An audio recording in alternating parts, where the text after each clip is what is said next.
What's up, everybody? Welcome to the Fantasy Flex podcast from the Action Network and Fantasy Labs. I'm your host, Chris Raybon. This is your NFL Week 10 player projections episode. As always, I'm joined by one of the most accurate fantasy football rankers and projectors in the business, the odds maker, Sean Kerner. Sean, I mean, this season's flying by. We're already past the trade deadline now. Thanksgiving's coming up pretty soon. Yeah, what the hell? It's already week 10. It's been flying by. I've been enjoying the even weeks a lot more than the odd weeks. But luckily, last week it was more of a break-even week. But the fact that it's week 10, I'm excited because, again, even weeks have been very, very good to me this year. Yeah, it's just that time of the season. We're getting into the second half. You're going to start to see guys break out who are relatively quiet. You're going to get some surprises. Teams are going to make some pushes that, just were not on the radar at all. Yeah. So it should be some fun. And I think there's some players, some rookies that are going to start taking off. I know you're going to talk about one that didn't have a great game last week when we talk about wide receivers. But before we get into our NFL player projections, position by position, a reminder that Sean and I have teamed up with DraftKings, and they've got a new way to play fantasy basketball and win some serious money, cash prizes. It's called DraftKings Pick 6. Kerner, we both love watching the NBA, even during the NFL season, still take the time to catch some NBA games. So we love Pick 6. And how it works is, for everyone out there, you just pick 2 to 6 NBA players. You choose if they all have more or less of a stat, points, assists, rebounds, three-pointers made. You know the stats. But it's cool because it's peer-to-peer. So you lock in a lineup of picks, and then you compete against your opponents for a shot at some huge cash prizes. One of my favorite strategies, Sean, is something that I've seen you do as well, but I like looking at some of the star player less thans because you're playing against the market in a way. And so I think people gravitate towards star player more thans, and they're hesitant to go with the less than. So that's one of the ways I get some leverage. How about you? Oh, absolutely. I agree with that. I feel like a lot of times I'm kind of already on the side of a projection that maybe a lower percentage of people will be on. For example, like a player, in your case, a star player, has cleared their number in 5 straight games. You'll probably have a lot of people on his more than, but I might show value on his less than just because he's due for regression. Maybe the number seems a bit inflated. So that's why I love this format, because it is peer-to-peer. It sort of rewards going against the grain even more, which I like to do.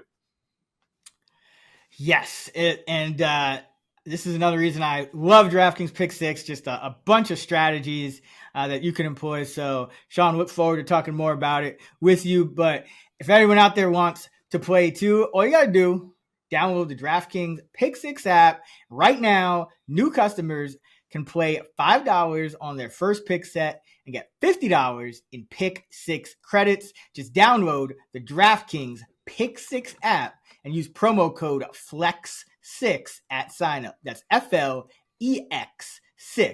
at signup. All right, let's get into our NFL player projections for Week 10. Start with quarterback. Sean, who do you have in your top 5 to open the week? I got Josh Allen, Lamar Jackson, Jane Daniels, Jalen Hurts, and Brock Purdy. Ooh, I like it. Brock Purdy, fresh off the bye. Feel like people might have forgotten about him a little bit. Yeah. I got Lamar, Jaden Daniels, Josh Allen, Jalen Hurts, and Brock Purdy. So I think we're pretty much locked up there. Yeah. Not too much suspense. Who are you high on at quarterback for Week 10? I'm high on CJ Stroud. He's my QB 12 to open the week against the Lions. I've been down on Stroud past couple weeks. I know you were last week. That was a great call. But Nico Collins might return this week, which is why he's opening the week inside my top 12. Obviously, this rank, sort of depends on Nico's status. So he could drop a bit if Nico is ruled out again.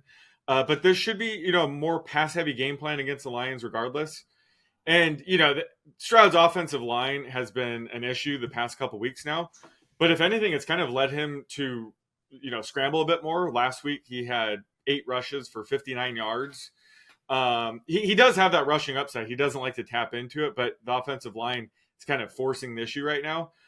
So just love his upside this week. If Nico Collins returns, and this should be, potential shootout against the Lions. So that's why CJ Stroud is back inside my top 12 right now as my QB 12. One of the most ridiculous box scores I think I've ever seen. I don't know if you got a chance to actually look at the Texan Jets box score from last week, but it is just absurd. So CJ Stroud targeted 8 players. He only had completions to 3 players, Dell, Woods, and Schultz, and CJ Stroud also got a target. So it's just a weird box score where you have 0 for 3 to Ogunbowale, 0 for 2 to Stover, 0 for 2 to Mechie, 0 for 3 to Hutchinson, and then 0 for 1 for Stroud. So you have 8 Texans targeted, only 3 who caught balls. And Stroud is also in the target. It's just a weird box score. Very, well, me, very odd. I'm the Thursday Night Football at the Gen, so not only did I notice that box score, I had 3 bets on that game. And going into the game, I was thinking, I like the under on Schultz, I like the under on Mechie, I like the under on Hutchinson, and I bet none of them. But all 3 finished under. I forgot what my bet was, but it hit. But yeah, I noticed that too. That was a very bizarre game. And again, his offensive line let him down again last week. That was the reason for that. But I think, getting Nico Collins should be huge. And your boy Tank Dell had a good game. So, but yeah, that was a very, very bizarre game. It's been a bizarre looking Texan offense, to be honest with you. I mean, it's just, I don't think what anybody really expected. I mean, Joe Mixon has been absolutely amazing. I think having Collins and, because remember, Mixon missed some time, having the threat of Mixon in the run game and then the threat of Collins, down the field, I think that's really what's going to open up this offense. Because right now it just looks bizarre. And you complete passes to 3 guys all game. That's not going to cut it. But I have him number 12 too. This could be a shootout because Jared Goff doesn't miss these days. The Lions don't miss. Just whatever they do football wise, it's working. So could be a shootout.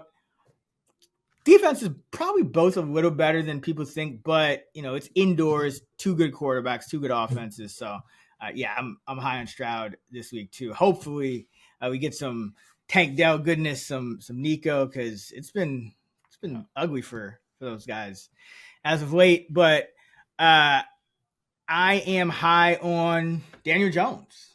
He is my QB 13 this week against Carolina, and he's the expert consensus QB 18. So I have him right on that fringe starter level in 12-team leagues, and that's because you're going against the Panthers that give up the 5th most fantasy points per game to opposing QBs, 18 touchdown passes allowed by Carolina, just 3 interceptions, and they just don't have guys that are consistently getting pressure. They don't really have many needle movers on that defense at all. J.C. Horn's a good player, but Clowney kind of past his prime, so there's really not much there.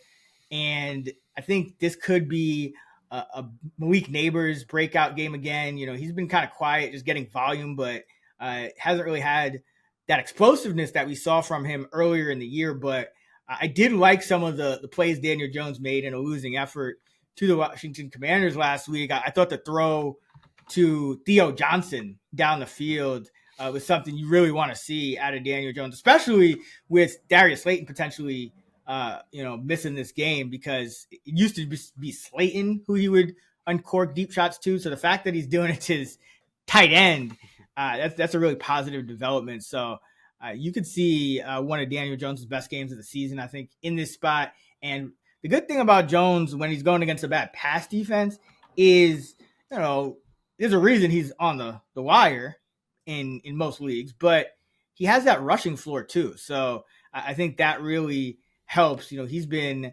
running the ball, and Dayball's been calling his number on some design runs as well. He can scramble So I think he got in the end zone on the ground last week, and he's consistently had 20, 30 rushing yards, if not more, almost every game. So yeah, like some Daniel Jones this week. Who are you low on at the quarterback position week 10? Kirk Cousins, he's my QB 15 against the Saints, and he's been on fire, 3+ touchdowns now in back-to-back games. I'm still high on him long term and this passing offense going forward, but this could be more of a run funnel matchup against the Saints. He could be without Drake London. We'll have to see his status later in the week. But Cousins offers 0 rushing upside. So he needs to throw for a ton of yards and touchdowns to warrant a top 10 rank, which he is in ECR right now. But the past 2 weeks, he's accounted for 88% of the Falcons' touchdowns. You would expect that to regress, closer to 65, maybe 70%. So I think he'll cool off in the touchdown department. So either way, I still consider him, a high-end QB2. This is still a passing offense I want to be investing in. But I don't think he's a must start this week in 1 QB leagues. Again, this is a matchup against the Saints. I think Bijan and Algier could go off sort of at the expense for Cousins. But his final rank will obviously depend on Drake London's status. But either way, compared to ECR right now, I'm -7, it looks like. So I'm a little bit lower on Kirk Cousins to open the week. Yeah, it's always tough with these passers who don't give you anything on the ground, because it's like if they don't throw multiple touchdowns and probably not more than 1 turnover, and you're going to need 300 yards. I mean, it's hard because you got guys like a Daniel Jones in a good matchup who can kind of get those same amount of points by just running for 40 yards and a touchdown or something like that. So there's going to be some volatility with these guys like Cousins. But hey, he did have that scramble a couple of weeks ago. I'm always going to remember it because I don't. Yeah, I saw that unfold in slow motion. It seemed like, and then last week he had -11 rushing yards. Oh, wow. What he was doing, like the Mahomes thing, they needed to burn like 10 seconds on the kneel down, so he was doing that thing where he backs up 4 or 5 yards. So he rushed for -11 yards. But yeah, he did have that 16-yard scramble the other week. Yeah, I mean, this is just a weird time for box scores because now I'm just like, I know we're kind of going on a tangent here, but so did you see Miles Sanders? No, what the hell happened there? I don't think this has ever happened before in the history of box scores. I'm gonna give you his box score stats. Oh, 2 rushing attempts. Oh, shit. -5 yards. 2 receptions. -5 yards. A pair. 2 for -5 on the ground and through the air. That is ridiculous. Like, what are the odds? And then you had Jalen Waddle, 2 catches, 1 touchdown, -4 yards. Yeah, how do you have a touchdown and negative yardage? I mean, this is some crazy box scores this week. Yeah, and a long of 12 yards. He had the end of the game, the lateral play. It was like -22 yards. Did you see if you had Tua's over on his passing yard prop? It effed that up. Wow, I didn't realize it came. That would be a brutal beat. Yeah, like -22 yards on the final play to go under his prop. Unreal. Just wild. I thought Waddle was knocked out of the game at one point, and then I'm surprised to see him even catch the touchdown. But let's get back on track here. I'm low on Justin Herbert this week. He's my QB 21, and I know he's been stringing together some pretty good fantasy games, and his supporting cast is getting healthier, so people might be high on him, but he's going up against Tennessee, and the total is 38. The Chargers have a very good defense, so this probably isn't going to shoot out here in Tennessee. And the Titans, now, I know they played not the toughest schedule, but they're allowing a league low 6 yards per pass attempt and a league low 156 net passing yards per game. And part of that with the passing yardage is just that you don't have to throw on Tennessee very often. They're just one of those teams that is going to struggle to put points on the board. It's not going to be a high-scoring game. And then, we look at even last week, Herbert did throw multiple touchdowns and had some pretty good yardage numbers, but one of his touchdowns did come on just an absolute complete coverage bust. So I don't know how sustainable that is. And we know what the Chargers want to do. They're still going to run the ball with J.K. Dobbins. They're still going to play defense. So I don't foresee a bunch of these 349-yard games like he had in Arizona, because I just don't think they're going to need it very often with the way their defense is playing. So just kind of an ugly spot for quarterbacks in general, just like 38-point total. But Herbert's only had 3 games with multiple touchdown passes, only 3 games with over 237 yards passing, and he's had 4 games in the 100s in terms of passing yardage. So that's kind of what we're dealing with Herbert. So just outside my top 20 this week. All right, quarterback prop.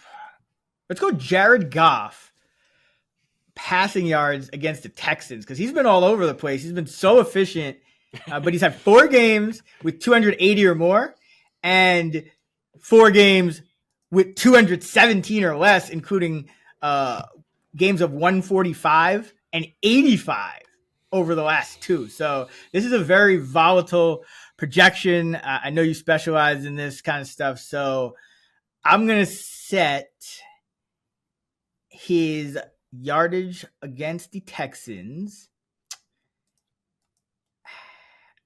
at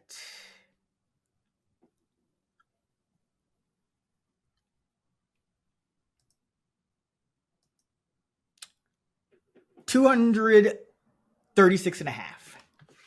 236 and a half. That sounds pretty good. Yeah, that's a good line. I have it just a little bit higher. I have 242. JMO returning this week gives us the potential for a long bomb here. I think either way, I got to be on Jared Goff's under passing attempts this week. I keep coming up with excuses to not pull the trigger, but I'm going to do it. They just love to run the ball. He's too efficient. I think the way to attack him is take the under on his pass attempts. But I think that's a great line. Again, I'm right there with you, but I'm have to lean over. It's a tough matchup too. Yeah, the Texans are talking about underrated defenses. They've been playing really well on defense. That's why they're still kind of meeting expectations record-wise, even though their offense hasn't been quite right in the passing game most of the year. All right, got you on an over. Can't be mad at that. Let's go to running back. What do you got in your top 5 for week number 10? I haven't even looked at it yet. Okay. Alvin Kamara, number 1. Then I got Bijan Robinson, Derrick Henry, Breece Hall, and Saquon Barkley. I got Kyron Williams, number 1. Nice. Alvin Kamara, number 2. Saquon, number 3. Derrick Henry, number 4. And Bijan Robinson, number 5. Like the matches for all those guys. A little lower on Hall. He's number 8 because I got Mixon and JT in there as well. All right. Who are you high on at running back? Chase Brown. He's my RB8 to open the week. He's the clear lead back of the Bengals now. With Zach Moss out, he's playing more on passing downs now. Had 5 catches, 37 yards, and a touchdown receiving. So that makes great touchdown catch. Yeah. Great touchdown catch. They probably don't trust him as much in pass protection, but they have no choice right now. So maybe Herbert eats into that a little bit. But either way, when he's on the field in passing situations, Burrow loves to target him because he is so explosive and good. So I just think this makes him more game script proof. And especially this week against the Ravens, where they could be trailing. This is a more pass heavy game plan. Makes me like his floor even more. The Ravens, they have been a tough matchup on the ground, but they did lose run stuff for Michael Pierce a couple weeks ago to the IR. So that softens the matchup a little bit. And they've allowed 5 runs of 10 plus yards to running backs all season, which is, one of the best in the league. And 2 of those were Chase Brown. So he's had success against his defense before. So he opens the week inside my top 10, RB8. Love his upside going forward with Moss out for the season. But I think he's going to be a fringe RB1 the rest of the way. He's just that good. And he has that big of a role in this offense. And the other guy is Jaylen Warren. He's my RB31 at Washington. he's obviously having a down year, but he was banged up, even missed 2 games earlier in the season. But his usage has gone up the past 2 games. They just had a bye, so this should be the healthiest he's been all season. And again, this is a matchup at Washington. He would see an increase in snaps if they ever get into a trailing game script. And interestingly enough, the 6 games he's been active, they've won. So we haven't seen a game where the Steelers have lost where Jaylen Warren's active. That could happen this week. So I like his upside even more with the potential of a trailing game script. But either way, he's back, into the RB3 flex mix. And if Najee Harris were to ever miss time, he's going to offer RB2 value at least. So he's a guy, I've been down on, but lately much higher on him. And again, he's my RB31 to open the week, which I think is one of the highest ranks he's had for me all year. Yeah, you can kind of see it coming in the offseason. I remember, I think he was dealing with some kind of injury, and you just kind of like, all right, he's going to go into the year with nagging injuries, and it just never really has gotten right. But yeah, his usage in the passing game is increasing, and with the way the Steelers play offense, he can still get 8 to 10 carries as well. So he should pick it up in the second half. I'm high on Kareem Hunt. I mean, what else does this guy have to do? He's outside the top 12 in ECR. He's my running back 10. I know it's a good defense that he's facing in the Denver Broncos, but this guy's been a machine. He signed off the street in week 4, and 14 carries, 69 yards. Played 4 more games since. Every single game, he's had at least 21 carries and at least 1 touchdown. He is getting usage you got to go like Emmitt Smith in the 90s or something like that. I was thinking like Le'Veon Bell back in the day. Yeah, there you go. He's getting 30-plus touches a game. Kind of reminds me of that. Yeah, you don't see this in the NFL, and you really don't see it in an Andy Reid offense. It's going to be interesting to see what they do when Pacheco comes back. But right now, I think you still got to ride it out with Hunt here. He's averaging 22.2 carries per game and 1.4 receptions. That is 23.6 touches per game. And by the way, you might look at his 3.7 yards per carry and think, he hasn't been efficient. He's number 2 in the NFL in rushing success rate behind only Jahmyr Gibbs. So it's just a function of, the Chiefs. The Chiefs are just kind of changing their identity a little bit. At least they have had to early in the year because their passing game wasn't right and Mahomes was turning it over and they didn't have receivers. Now they do, so maybe that opens up more, but he's getting the volume. He's getting the usage in scoring position, and he's getting so many carries. There's only 3 guys in the league averaging 20-plus carries, and Hunt is one of them. So like Kareem Hunt this week. Who are you low on at running back? Well, I hate to do this, but Jahmyr Gibbs, I have as my RB19. Still playing him if you got him. But last week I ended up -8 versus ECR on him. I just figured, they might lean on Monty a bit more, just given it was outdoors, rainy conditions. And that's sort of what happened. And, I'm not too worried about that. I think Gibbs' usage should bounce back this week, but it's still tough to rank him in the top 10, at least when I'm doing my projections, because this is a tougher matchup against the Texans. They rank 4th in rush DVOA. And, he's splitting touches with David Montgomery. It's just, they're both very good, but they're going to be volatile week to week. So, I wouldn't be shocked if he posts a top 5 score this week. But, the odds of that, I think, are just lower this week than most. So, again, like he's outside my top 10 for this week. He's my RB19. Still got to play him. But, I would just lower expectations a bit for this, tougher matchup against the Texans. Yeah, I mean, it's actually amazing that the Lion running backs have been as efficient as and just useful for fantasy as they have, essentially splitting snaps right down the middle. I mean, every week it's like, all right, 12.5 carries for Gibbs projection, 12.5 carries for Montgomery or something like 13 to 12 or something like that. It's like the Bucks accept a lot of carries, and Yeah. but yeah, it's always tough to project those guys. Another guy kind of in a similar vein, and this just goes back to what happens when you're not getting like a Kareem Hunt type usage, and that's James Cook. He's my RB21. He is ECR running back number 11, and I just think it's kind of like Gibbs here. Great player, but not getting top 12 usage in this Bills offense right now. So you're just kind of on the whim of when he decides to, rush for a long touchdown, or when he happens to be in the game when they hand it off near the goal line and Josh Allen's not running it in or something. Like there's just a lot of things, a lot of moving pieces in this Buffalo offense, because this is one of those offenses that works in 3 running backs with, roles for each of them. Ray Davis and Ty Johnson also rotate in. And so we've seen, those guys get touchdowns over the past few weeks.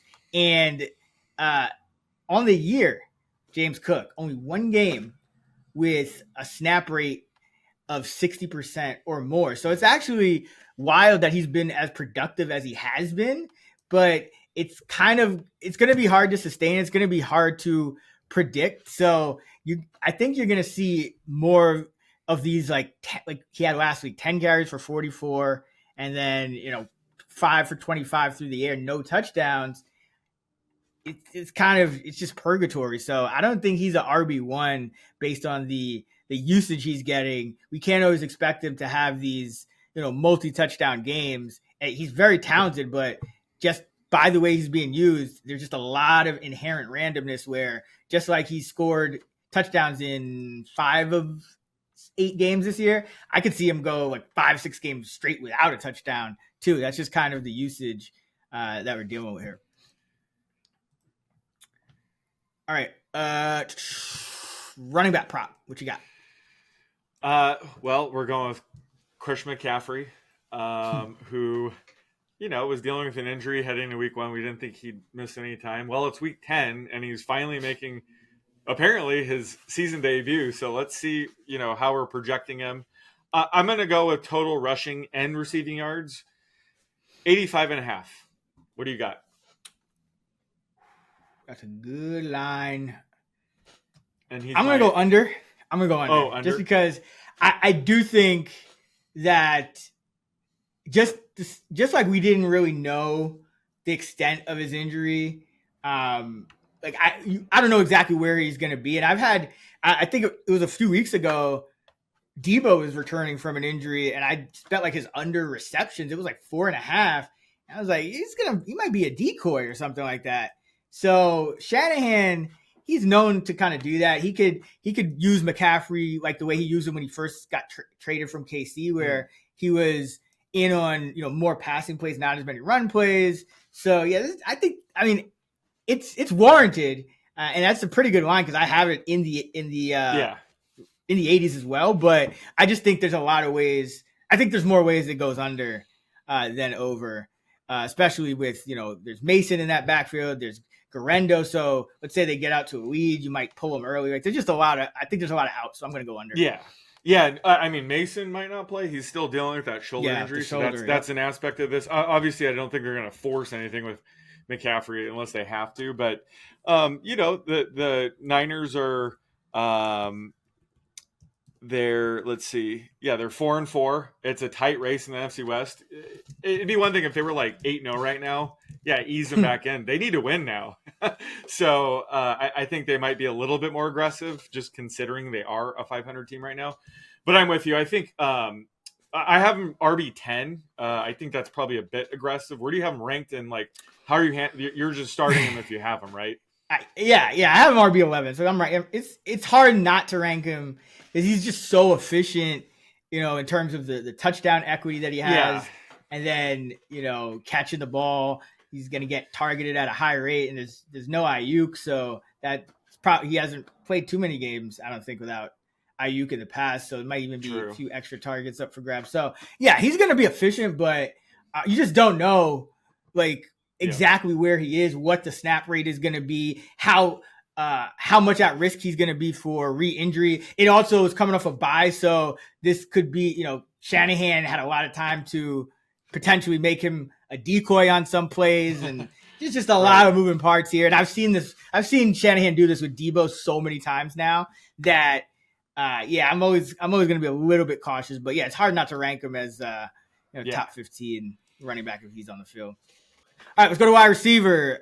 Sean, your top 5 for week 10.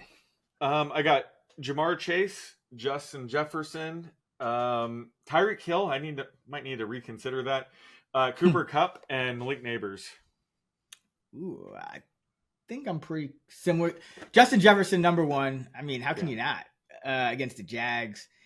Then Jamar Chase, number 2. I mean, great matchup, but it almost feels like when Chase is there without Higgins, he's getting more underneath stuff and getting so many, doubles and whatnot that usually somebody else goes off. So I still got to go Jefferson, number 1.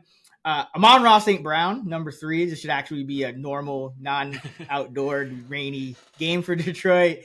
Cooper Kupp, number 4. Love to see him getting into double-digit catches again. And then, Tyreek Hill, number 5. And Neighbors is my number 6. So pretty similar.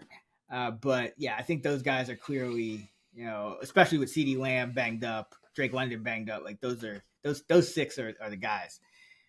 All right.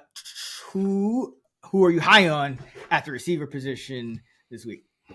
Brian Thomas Jr. Against the Vikings. He had a down game last week, 2 catches for 22 yards. I know you said you were on his under. I don't know if that was official or not, but great call there. No, I didn't get to log it. I just looked at my projections and it was like 2-3 minutes before the game. Took a bunch of Brian Thomas unders, bunch of Puka unders, which kind of got lucky. But sometimes I just want some action, and I just But I'm with you. I was a little bit lower on it. I just wasn't sure, like if he was over that chest injury. Maybe they were forcing the issue because Gabe Davis was out, but he might not have been 100%. So this week should be closer to 100% and have a bounce back game here. Either way, his usage should only go up. Following Christian Kirk's season-ending injury. The Vikings have a very good defense, but they tend to allow a lot of completions, the most per game, actually. So just happy to say for the first time ever, Brian Thomas Jr. is inside my top 12. He opens the week as my wide receiver 12. Didn't think it would happen this early in his career, but I think he deserves it. So I'm high on him this week. And then a guy that a little bit more low-key guy that I'm high on is Noah Brown. Opens the week as my wide receiver 38.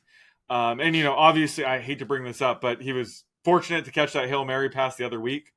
But outside of that, he has been playing really well, and he's really the clear number 2 receiver in this offense now. He's averaged a 78% routes run rate the last 2 games, a 24% target rate, both very good, metrics. And we just have to remember that he didn't join Washington until right when the season started. The Texans cut him right before the season. So, it took him a handful of games to kind of learn the playbook, get chemistry with the rookie quarterback. So I think he's only trending up. This isn't a great matchup against the Steelers, but he's still my wide receiver 38. And going forward, he's going to have some weeks where he's offering some wide receiver 3 value with this underlying usage. So he's a player I'm pretty high on right now.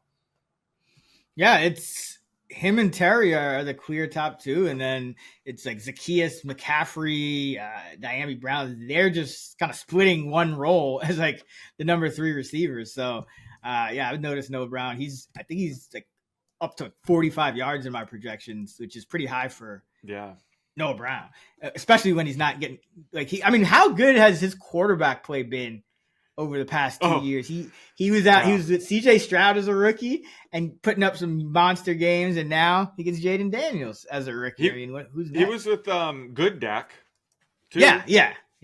He's had some. He's like the Brandon Cooks, like the low key Brandon Cooks. Yeah, like the just bouncing from good quarterback to good quarterback. Oh yeah. All right. I am high on Davante Adams.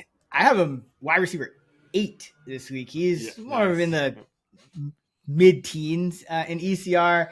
Remember, he left the game last week for, I think think it was like half a quarter or something like that, because he was being evaluated for a concussion. So, his snap rate might be a little lower than you would expect, but every other game, he basically played every single snap. So he's one of the few receivers that gets, 98, 100% route rate pretty much every game. Broke out with 7 for 91 and a touchdown last week against the Texans. And Allen Lazard, injured reserve. Mike Williams, traded to the Pittsburgh Steelers. So Garrett Wilson, Davante Adams, about to be massive target hogs.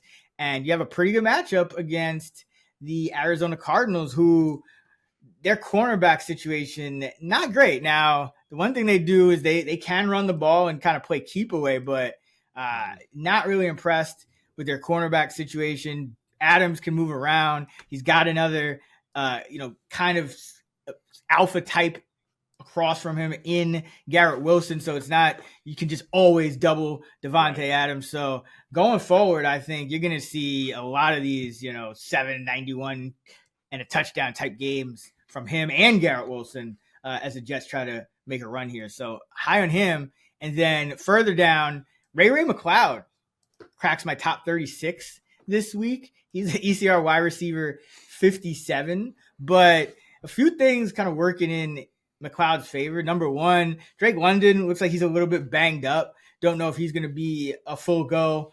And we're starting to see Kyle Pitts lose snaps again, at tight end. So at one point, Kyle Pitts was just on the field every single snap, but a lot more over these past few weeks. Kyle Pitts has been coming out of the game for Charlie Werner more. And even though it's for run blocking per se, there's still been a ton of pass plays where Pitts is not on the field. He's had, route rates below 70% in a couple of games over these last few.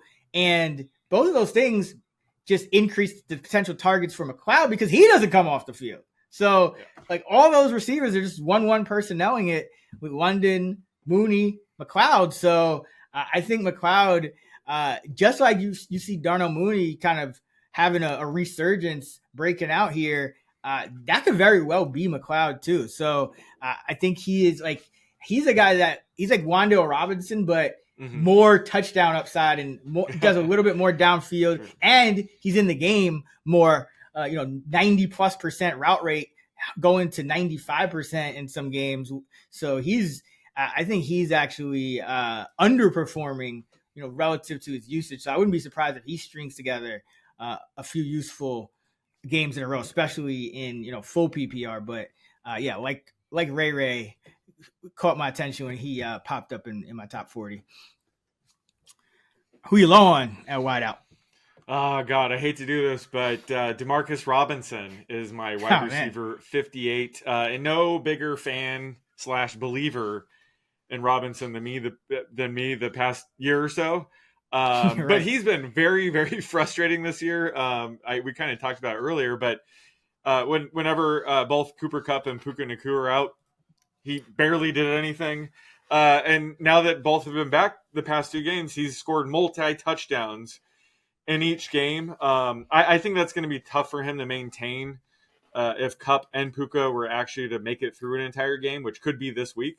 So, he might be tempting to use just given, the touchdown upside the past couple weeks.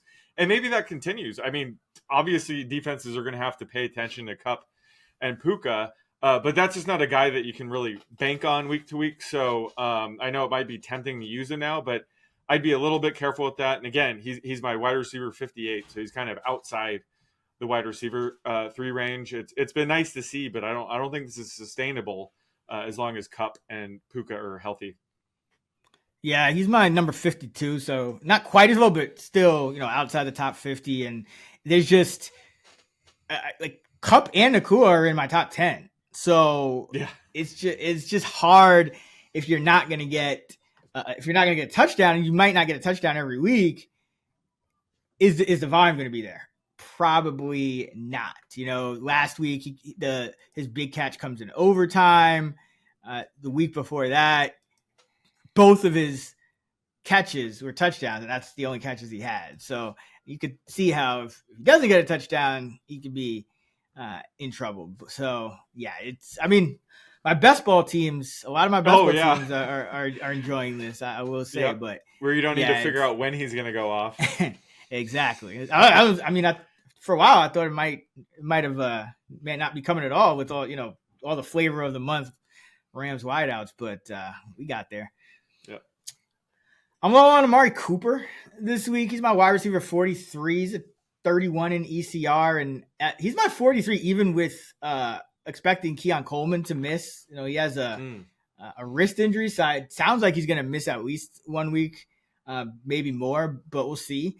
But I just don't think we're at a place with Cooper yet where we have any kind of consistency, anything to kind of hang our hat on as far as what to expect usage wise. Is the 60-ish% snap rate the new normal for him? Was that just them easing him in? How serious is this injury? Because he's dealing with I believe it's a wrist injury as well, and that he ended up not being able to go last week. So sometimes injuries are more serious than guy lets on, and he was having some struggles in Cleveland, even with obviously account for Deshaun Watson.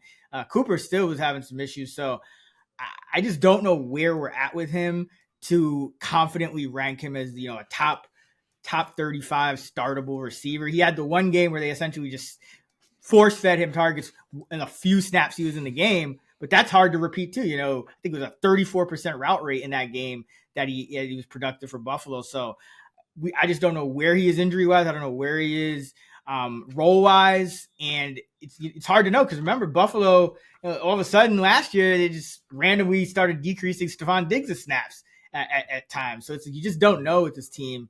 Khalil Shakir is so effective that I think he's still their number one receiver. So yeah, don't know what I'm getting. Need to see it first with Cooper. So he's just outside my top 40 until he kind of shows me something with higher usage.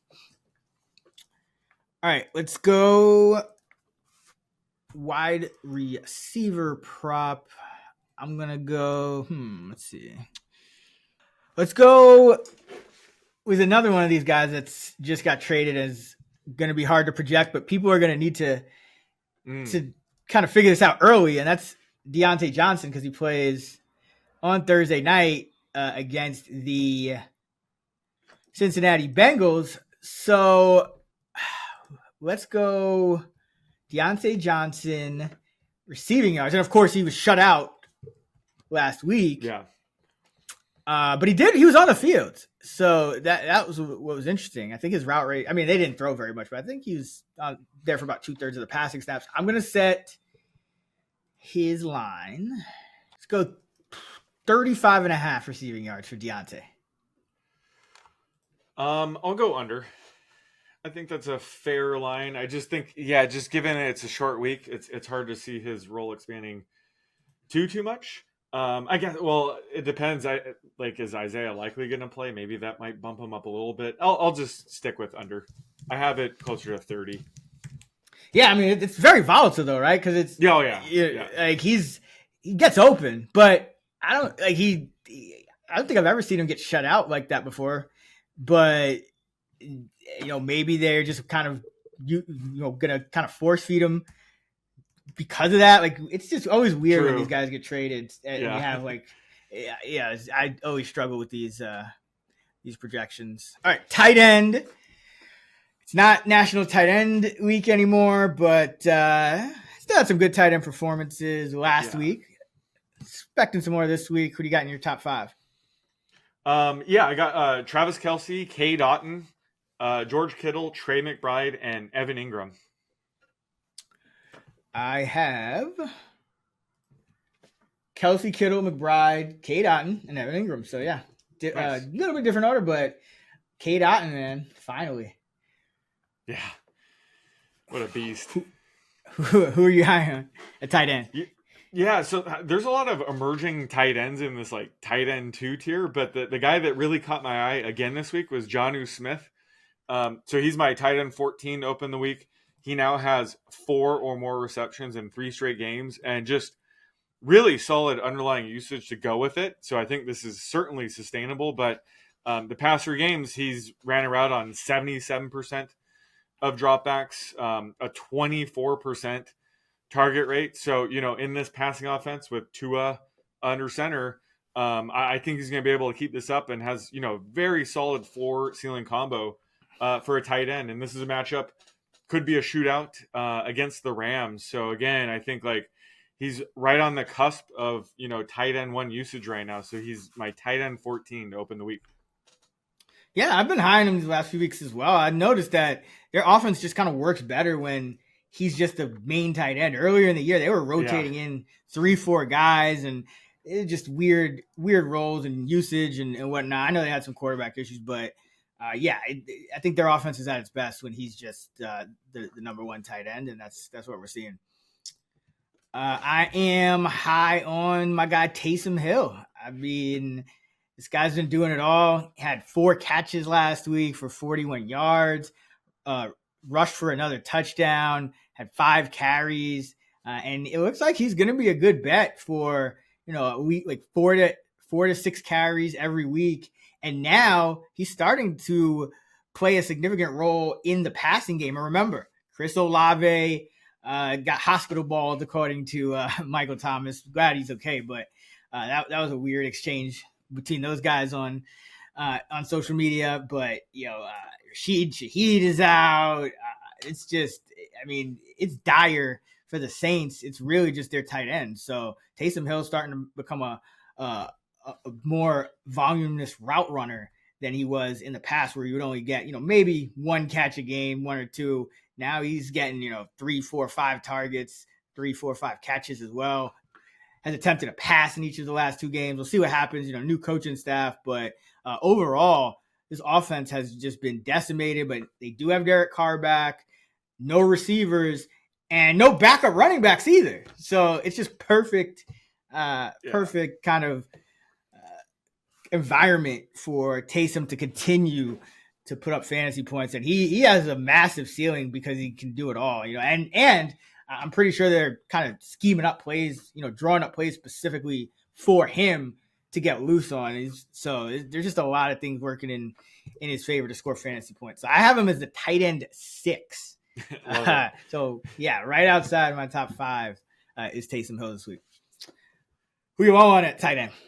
I'm low on Jake Ferguson. Opens the week as my tight end 15. So if you've been relying on him as your main tight end, you might need to start looking elsewhere, because it does look like Dak is set to miss some time, potentially end up on the IR if that hasn't happened yet already. But I think he's going to be outside of the tight end 1 range as long as Dak's out. Cooper Rush will certainly still target him, but certainly not at the same rate as Dak. And, CeeDee Lamb is also dealing with an injury. So I guess if Lamb ends up getting ruled out, Ferguson might end up back inside my top 12. So we'll have to kind of wait and see on that. But as of now, assuming Lamb is going to play this week, he's just outside as my tight end 15. Yeah, it's a tough projection early in the week because we just really don't know if CeeDee Lamb is going to play. I think it's kind of trending in that direction. But yeah, new quarterback. So it's just got a lot of moving pieces right now in that offense. But then you factor in they are playing the Eagles, who don't give up anything to wide receivers these days. Like that, now they're like they used to be the team you target against wide receivers. So yeah, he's a tough projection. I think this week I'm low on Zach Ertz, and I've been high on him most of the year. I said he would provide some useful games, before the season. In this Washington offense is like that, one of the top targets. And he's done that for the most part. But this is a time of year where you kind of want to get away from the Zach Ertzes of the world. Second half of the season for an older guy, starting to trend down a little bit. I think he only had 1 catch last week. And so he's the ECR tight end 15, which kind of surprised me. It's a tough matchup against the Steelers. They're just a good defense, so you might have to chip more. Also, Ertz's snap rate has been decreasing. Remember, they have the rookie Ben Sinnott, and Bates plays a lot of snaps because he's, their primary blocking tight end. So I think you could kind of see, slowly but surely, the rookies start to get more and more snaps.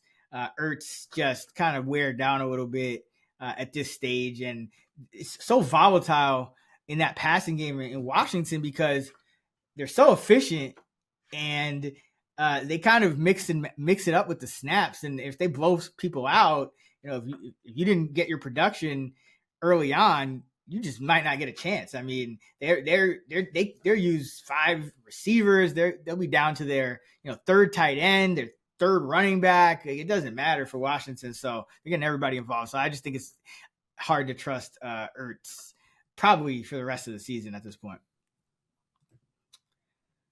All right, that is gonna do it. We need our tight end prop to close it out. What you got? I gotta go Taysom Hill. Total pass, of course, rush, receiving, kickoff, punt return. Really? Total yardage, passing, rushing, receiving. I think he attempted a pass last week. It went incomplete, I believe, but all three. Over under 50.5 against the Falcons.